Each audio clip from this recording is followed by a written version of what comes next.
This is THV 11 News at 6. Fire hydrants all across the region now a topic of discussion after we brought you the story last night of an issue in Hot Springs where officials didn't know about a damaged hydrant until they needed to use it. But our THV 11 investigation doesn't stop there.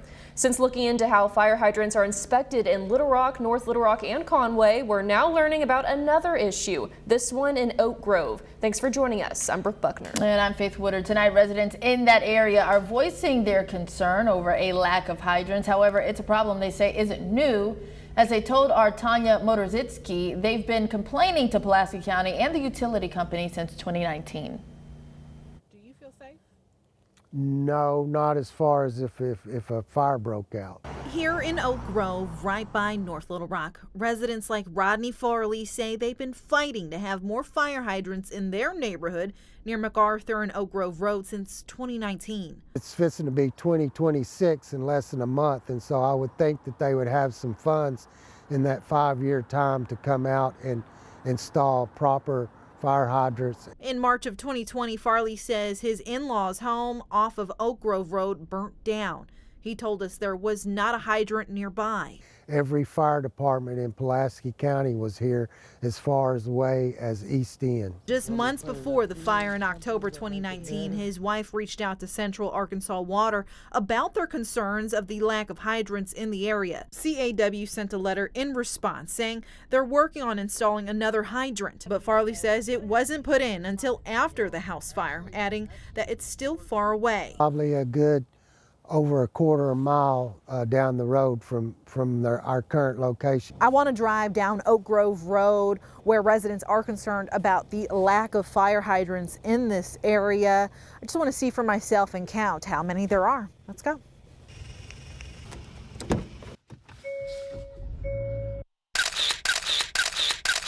From what I saw, there are 5 hydrants for this neighborhood. Farley says that's not enough to calm his worries if another fire breaks out on his side of the neighborhood. They did not have the fire hoses to reach that far.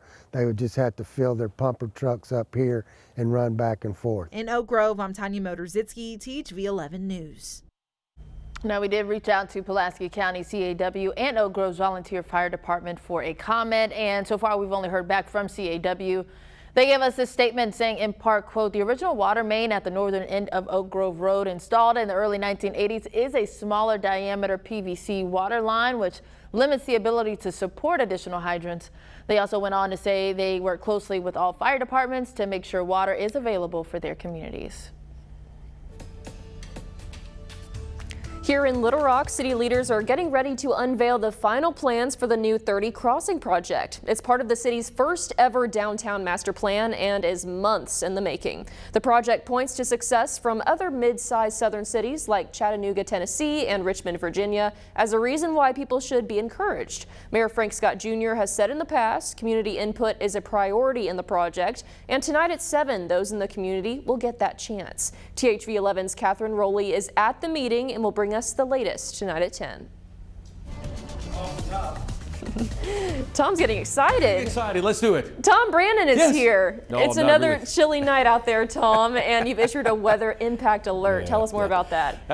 To set the record straight, I agree with Faith on this one. I'm not excited about wintry precipitation I'm not in either. Arkansas. And neither. Do I look excited? I am not excited about this. Well, are you sure? I'm sure. All right. Well, we do have it in the forecast. And things kind of escalated from last night's forecast when it looked like it was going to be just a cold rain. And now it's leaning toward more of a wintry mix here in the state. So here's what's at stake. Thursday's forecast. Thursday into Thursday night, I'm going to center in on the timing in just a moment, but it's a light wintry mix. A little bit of sleet, rain, snow. We're not expecting major impacts or major amounts of accumulation, but you still have to keep your eyes on the roadways. Here's what you can expect. Looking ahead tomorrow, mainly snow in the blue area. That will be Searcy, Conway, Danville, north. A mix of sleet, rain, and snow, more sleet and rain for central Arkansas, and then primarily rain over southern Arkansas. Now, tomorrow morning, when you wake up at Tracy Bean, there may be some of that light snow over the northwest, those higher elevations, but For the most part, central Arkansas looks dry for the morning rush. Heading into the lunch hour, though, a different story as that precipitation begins to move in. Notice our temperatures well above freezing, but the column of air aloft all the way down to the surface, cold enough to support sleet and maybe a few snowflakes. Primarily rain over southern and parts of central Arkansas. Tomorrow's high temperatures 30s to low 40s. Again, wintry mixes in the forecast, should be wrapping up by Thursday evening. And as we look ahead, there's some good news. I'm tired of the bad news and the cold weather. Let's talk about some warmer temperatures on the horizon. Back to you. Tom, thank you. Navigation is back open on the Arkansas River after the Army Corps of Engineers finished emergency repairs at Dardanelle Lock and Dam this morning. The lock had been shut down since late November after a barge hit and damaged the upstream gate. Crews worked through the holiday, lowering the pool, making underwater fixes and pushing through cold, rainy weather. The Corps says the reopening keeps traffic moving on a waterway that carries more than 12 million tons of goods each year. Well, the dam has a big impact on the economy, not only in the state, but across the country, and so do tariffs. Now, you've probably heard a lot about them since President Trump took office, but the question now is, could they actually affect your holiday shopping? As THV 11's Carter Thweet learned today, the answer to that question is yes. He spoke to one woman in Hot Springs who says she got hit with a surprise tariff charge that stems from an executive order passed in August. It arrived, and I got a notice that I had to pay a $30 tariff.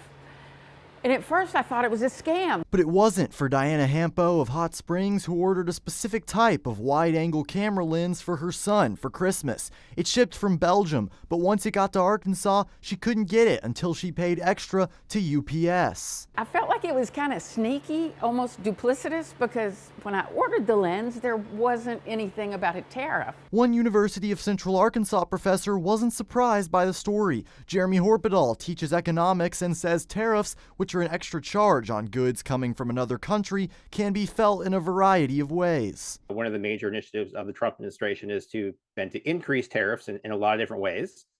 Some of which are kind of hidden, but some which consumers are really starting to actually see on the goods they buy. And Horpedahl says there was one executive order in August that could really affect your Christmas shopping. Previously, an item had to cost $800 or more to get hit with a tariff, but President Trump got rid of that minimum, saying it would halt the flow of illegal drugs across the border. Now, all goods are going to face a tariff, whether they're $1,000 goods or $50 goods.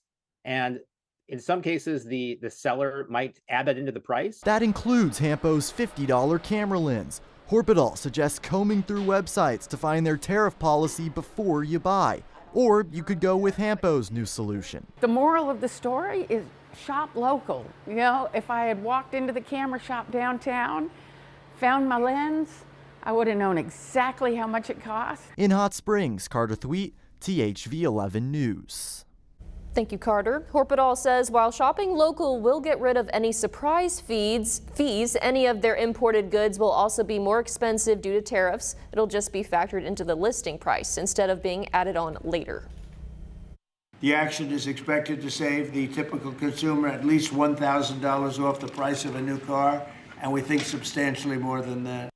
Meanwhile, the Trump administration is announcing plans to roll back fuel economy standards. The new proposal would lower fuel economy requirements from more than 50 miles per gallon to 34.5 by 2031.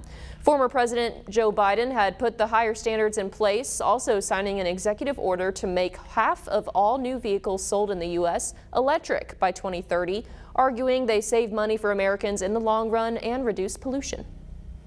President Trump says the move will be a major win for consumers, though the effects are expected to be felt more in the long term. There's still a short-term win for consumers as they hit the roads, however, as gas prices trend and continue to trend downwards. And as the holiday season nears, Karen Kafa shows us the reason behind the merry decline.